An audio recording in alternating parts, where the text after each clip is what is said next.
일상 속에서 참 나를 만나고 내가 나를 깨닫는 이 시간, 다시 듣고 싶었던 인천 용화선원장 송담 스님의 주옥 같은 육성 법문으로 꾸며드립니다.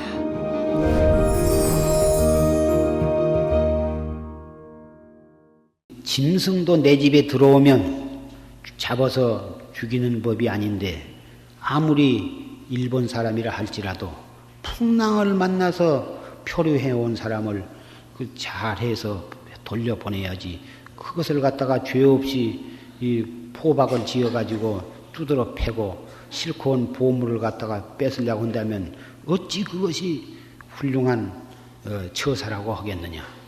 그래가지고 아전들을 꾸짖고 돌려보냈는데, 그 이응이라고 하는 사람의 손자가 이름이 풀창자 바다해자 창해인데, 이 창해란 사람이 나중에 제주도 목사가 되어가지고 20여 명의 관속을 들이고 배를 타고서 이 바다를 건너게 되었습니다.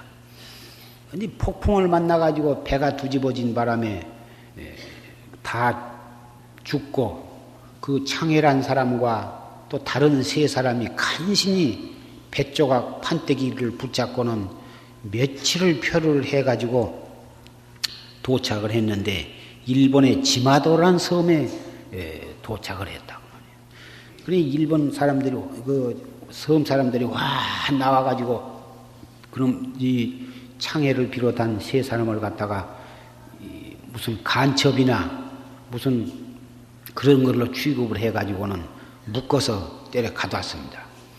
대관절 버터는 놈들인데 이렇게 나무 땅에 이렇게 침이 왜 들어왔느냐. 제주도로 그 목사로 가다가 폭풍으로 인해서 이렇게 되었다 하니까 처음에는 잘 고지를 안 듣고 바른 대로 되라고 막 고문을 하고 두드러 팬뒤, 그 창이란 사람이 워낙 인품이 좋고 점잖아서 사실대로 다 말을 하니까, 네가 그렇다면 혹 그 진도 그 군수로 있던 이응이란 사람을 혹 아느냐 하고 물어봐.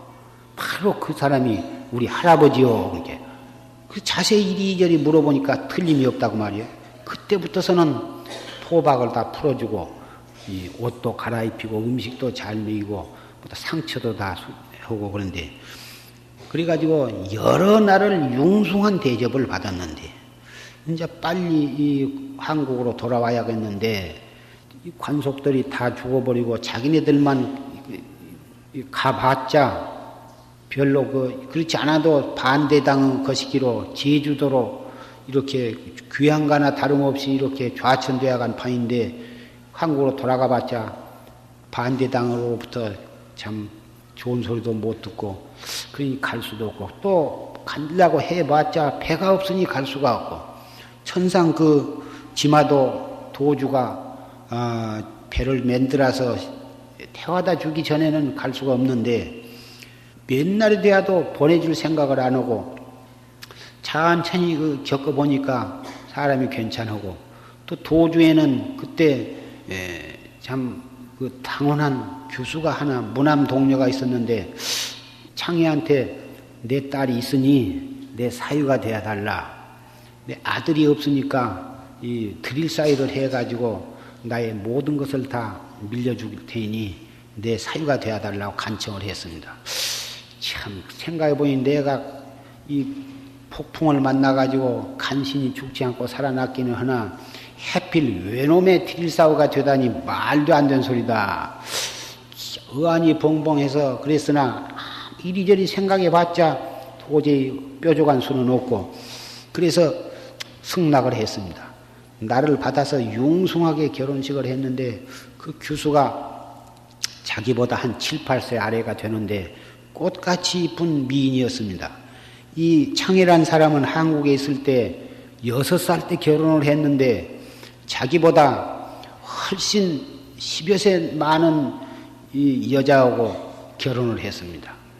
늙은 처녀하고 결혼을 해가지고 별로 재미도 없이 살다가 이렇게 폭풍우를 만나서 와가지고 자기보다 7, 8세 아래 되는 설사 외놈의 딸이지만 그 꽃같은 계집하고 결혼을 하게 되니 참 이 인생이라는 게 참 운명이라는 게 묘하다 그렇게 생각했습니다. 속담에 마누라가 죽으면 변소에 가서 씩 웃는다고 그러는데 이 사람 참 고향을 떠나서 여기 참 폭풍으로 이렇게 해서 외놈 섬에 와가지고 이렇게 결혼을 하게 되었으나 별로 싫지는 않고 운우정몽을 이루어서 아기를 한 40년간에 아들, 딸을 12명이나 낳습니다. 12명이나 자녀를 두어가지고 했는데, 그 장인이 이제 늙어서 그 사위한테 그 도주에, 그거는 도가 일본 땅이라 하지만은 그 400여 년 전이니까 그렇게 교통수단이 좋지 못하고 해서 이것은 바로 그 도주가 그 섬에 왕노릇을 했습니다. 일본 본토의 별 지배도 받지 않고 자기네끼리 그렇게 사는데 그 섬을 중심으로 해서 주변에 크고 작은 섬들이 여러 개 있었는데 서로 섬끼리 싸워가지고 그러다가 이 창해가 그 장인으로부터 그 도주의 직책을 이어받아가지고는 군사훈련을 시키고 해가지고는 그 주변 섬을 전부 정복해서 자기 영토를 만들어가지고 아주 참 썩 재미있게 잘 살고 있었습니다.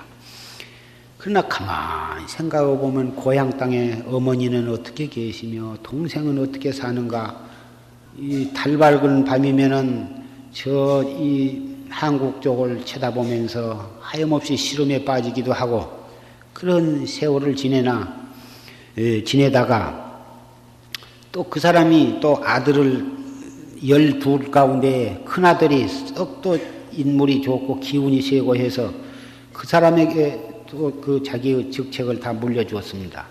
그때 이 장애의 나이는 70고개를 넘어서 이제는 은퇴를 해가지고 바다로 배를 몰고 나가서 낚시질이나 하고 그렇게 참 소일을 하고 있는데 갑자기 폭풍우가 일어나가지고는 쏜살같이 그 배가 달려가지고는 도착을 해서 잘 살펴보니까 한국의 이 강원도 고성 총석정이 있는데 도착을 했다고 말이에요. 그이가 본래 고성 사람이라 강원도 뭐 12경인가 해가지고 그 명승지를 다 돌아봤기 때문에 그리고 고향 지방에 있는 곳이기 때문에 바로 거기가 총석정이라 한 것을 알고서 근데 옷만 좀 젖었지 아무데도 다친 데가 없이 어떻게 그렇게 참 이 요새 비행기처럼 빠른 그런 배가 달리듯이 그렇게 무사하게 동해를 건너서 총석정에 도달했다고 말이에요. 그래서 기어 올라가 가지고는 요가 내 것인데 여기까지 왔으니 옛날에 그 자기 어머니 따라서 그 낙상사 그 기도를 당했던 그 생각을 하고 낙상산을 한번 가보리라. 그래가지고는 낙산 쪽으로 이제 서서히 걸어가는데 어떤 사람이 오는데 와서 요리 보더니 서로 이야기를 하게 되었습니다. 보아니 당신은 그 일본 사람 같이 생겼는데 어떻게 해서 일본 사람이 여기로 왔소 하고 그 창해보고 물어보니까 내 입은 옷은 일본 옷이나 사람인즉슨 조선 사람이요. 조선 사람이 어떻게 일본 옷을 입고 이렇게 여기를 서성거리고 있어.